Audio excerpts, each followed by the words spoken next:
Hello everyone, I'm going to show you how to convert and recognize text on your PDF document using this free online tool. It's called PDF OCR. So I have this PDF document here.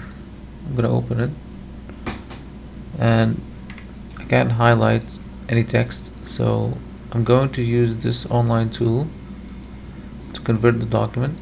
So I'm just going to grab the file and then drop it here. Just gonna make it full screen.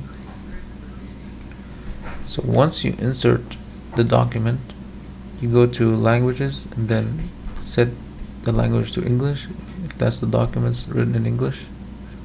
Here it is, English.